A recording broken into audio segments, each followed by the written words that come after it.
Kita itu mau digusur, pribumi dan Islam itu mau digusur. Dan itu sudah sejak 1200-an. 1200-an itu sudah ada. 1200 apa nih? Tahun 1200. Oh, tahun 1200. Jadi sejak Kertanegara, sejak dikirimnya Mengci lalu dipotong telinganya sama Kertanegara, itu indikasi Cina mau menjarah Indonesia, mau menguasai Indonesia. Itu Nusantara itu sudah ada. Bagaimana Raden Wijaya menggempur mereka 40.000 pasukan Tartar gabungan Cina sama Mongol ketika mau setelah itu mendirikan Majapahit. Itu sudah ada. Jadi ini semua itu adalah rekayasa. Dan rekayasa itu kembali sebelumnya lah. Jepang itu, atau pertanyaannya, kenapa Indonesia yang mau dicaplok gitu kan? Kenapa tidak Malaysia? Kenapa tidak Thailand? Kenapa tidak yang lain gitu kan? Jadi ini Indonesia itu memang sudah rencana, bukan soal karena masalah global, bukan. Itu hanya aksesoris. Ya salah analisis saya kira. Yang mau dicaplok itu memang Indonesia. Jadi Jepang itu mengatakan negara yang kaya raya begitu kok kemudian didiamkan saja. Kalau gitu kita manfaatkan. Itu kata-kata itu kemudian diambil alih oleh Panglima Angkatan Laut Jepang dengan semboyan mendirikan Asia Timur Raya. Dan Jepang itu masuk ke Indonesia itu persis seperti yang dibikin oleh Jokowi dengan tol laut serta poros maritimnya. Jadi Jokowi itu membuka diri. Ya Cina sama aja. Betul. Dan ini sudah dimulai sejak sebelum tahun 60. Anda ingat BTI, Barisan Tani Indonesia yang dipersenjatai sama Cina? Itu orangnya itu sudah masuk ke Indonesia. Hanya kemudian gagal 65 itu. Itu beberapa kapal itu sudah bersandar, masih bersandar di Tanjung Priok dan belum dibongkar. Tapi mendadak muncul peristiwa 65 gara-gara Pak Soeharto dendam sama Yani karena ditempeleng akibat korupsi di Ponegoro. Maka muncullah peristiwa 65 dan teraborsi rencana Cina dengan BTI mau menguasai Indonesia. Tetapi Cina ini dari dulu sampai sekarang yang modelnya kayak Ahok itu, ya, untuk menghadapi Kalijodo kan dia kumpulkan ada Pangdam, ada Panglima Kostrad, ada Danjen Kopassus, ada Lanut dan Lanut Halim, kemudian ada Kapolda. Cara mereka begitu, mendekati penguasa, khususnya TNI, ABRI.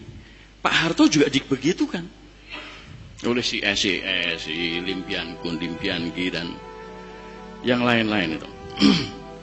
Dan rencana mereka memang jelas, mau menggusur pribumi dan Islam, mau menjadikan Indonesia jadi Singapura.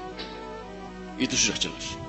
Apa yang mereka lakukan sekarang ini persis dengan apa yang dilakukan oleh Israel di Palestina. Persis, menguasai industri, menguasai ekonomi. Habis itu menguasai wilayah. Dan Jawa Barat itu, kenapa ada kereta api cepat dan lain sebagainya? Itu karena Jawa Barat itu orang-orang Sunda. Itu suku Sunda itu nomor 2 di Indonesia. Nomor pertama adalah Jawa. Nah, Cina ini pengen menjadi nomor 2-nya. Jadi Jawa Barat harus dihabisi dulu, dikuasai dulu. Dan kereta api cepat itu merupakan tonggak sejarah hegemoni Cina di Indonesia. Dan itu tanahnya sudah disiapkan semua. Cikarang, ya,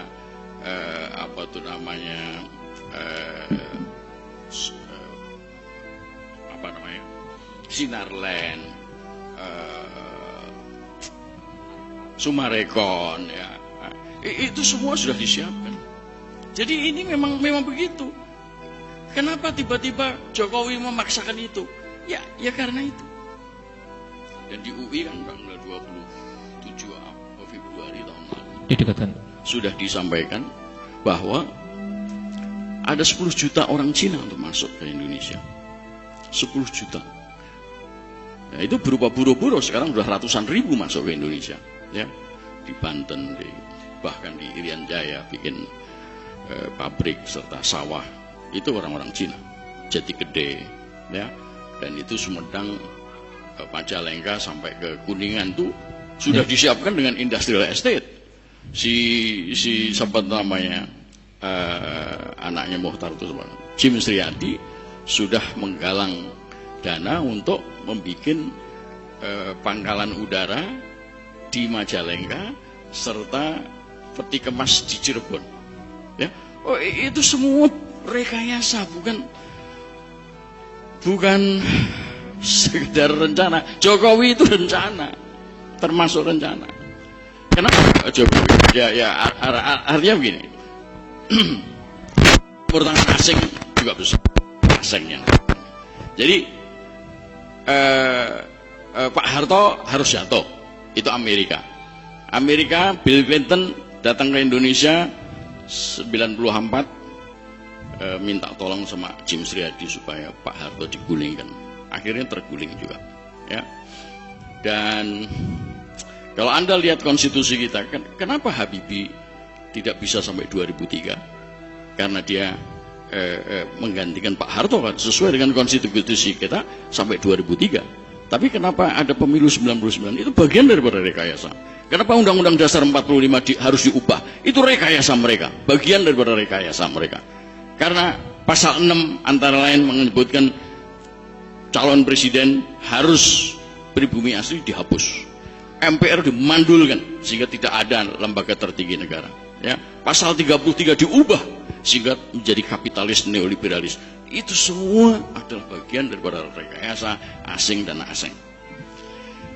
Megawati ketika menjual Jokowi, ya, dari Juanda, Surabaya menuju ke Manila, ketemu John Kerry, ya, lalu berangkat ke Beijing ketemu sama Xi Jinping, lalu berangkat ke Washington bersama-sama dengan Yusuf Kala yang sedang umroh dipanggil ke sana. Apa yang dia lakukan? Dia menyerahkan proposal referendum di Papua untuk Amerika. Itu kira-kira bulan Agustus. Bulan September ada konferensi di Melbourne, Australia. Seorang tokohnya referendum Timor Timur, Damien Kingsbury, mengatakan saya sudah mendapat proposalnya Pak Jokowi tentang referendum di Papua. Artinya apa? Sama seperti Timor Timur, begitu ada referendum, begitu Papua hilang. Lalu Bappenas didanai sama Amerika, membuat master plan percepatan ekonomi Indonesia, ya, MP3EI, ya. Dan kenapa Indonesia dibagi menjadi 6, ya, 6 koridor, ya. Lalu muncullah rumor. Karena apa? 6 wilayah itu mirip dengan 6 wilayah Yugoslavia yang kemudian sama Bros Tito disatukan menjadi Yugoslavia. Sekarang dipecah lagi menjadi 6, ya, antara lain lewat perang Bosnia, Herzegovina dan Serbia. Pecah menjadi 6. Nah, muncullah istilah balkanisasi. Indonesia juga begitu, kebetulan juga 6 juga, ya kan? Nah, rumornya mengatakan bahwa Papua sama Maluku untuk Amerika, kemudian Sumatera Jawa untuk Cina. Rumor atau skenario, Pak? Saya kira kalau itu diucapkan oleh Hendro Priyono, kemudian kemungkinan besar menjadi nyata itu, ya. Kalimantan sama Inggris, Sulawesi menjadi Perancis dan Kanada. Kanada ini adalah negara pertama yang menjanjikan dana IGGI pada tahun 67. Ketika Pak Harto menyusun tim Sultan ke Jenewa dan membentuk IGGI. lalu Nusa Tenggara Barat, Nusa Tenggara Timur dan Bali itu Australia dan New Zealand. Jadi udah lengkap kira-kira. Tidak berarti mesti harus mereka itu menjadi negara-negara tersendiri yang lalu dikuasai mereka, bukan. Kemungkinan ya seperti Jakarta itu semuanya dikendalikan oleh si Ahok, ya kan? Nanti adalah pengendali protektorat semacam itu, ya. Katanya kan Papua Nugini itu merdeka, ternyata enggak kan? Dia di bawah protektorat Australia dan Amerika. Jadi semacam itu. Pak Bintang. Ya. Menurut Bapak, Cina-Cina ini kalau begitu harus diapain, Pak? Harus diusir.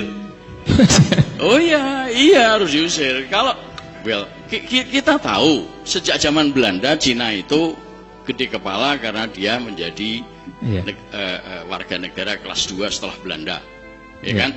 Dan Indonesia ini bersama Arab dan lain sebagainya, ya, India. Melayu itu memang kelas kambing. Nah, itu masih mau dibawa sampai sekarang. Jadi mereka itu memang merasa mempunyai kelas yang lebih tinggi dari kita. Itu orang Cina datang mengatakan, Pak, memang Cina itu begitu. Dia itu awalnya nyewa kamar di rumah kita, tapi lama-lama rumah kita menjadi milik mereka. Itu seperti itu. Itu bagian daripada rekayasa, bagian daripada perilaku Cina. Satu lagi, Pak. Kalau Cina itu masuk Islam gimana, Pak? Kenapa? Kalau Cina itu masuk Islam? Pura-pura. Iya kan? Baik. Jokowi kan pura-pura juga tuh. Awalnya kan diketahui sama para wartawan, kok ngambil air wudhunya kok salah gitu kan. Terus kemudian ketemu di Jombang atau siapa dengan Khofifah mengatakan, Mbak Khofifah aja yang menjadi imam. Ini kan pura-pura. Iya. Baik, jadi, Pak Bintang. Terima kasih. Terpaksa saya cut dulu. Tambahan. Tambahan. Ini memang bahaya besar. Bahaya besar. Dan kita harus merdeka, memerdekakan Indonesia dari mereka supaya jangan jadi Palestina kayak di sama Israel. Baik. Takbir. Ya, ini luar biasa, khasnya Pak Bintang masih ada. Saya mau tanya tapi sebelum tanya sudah dijawab duluan.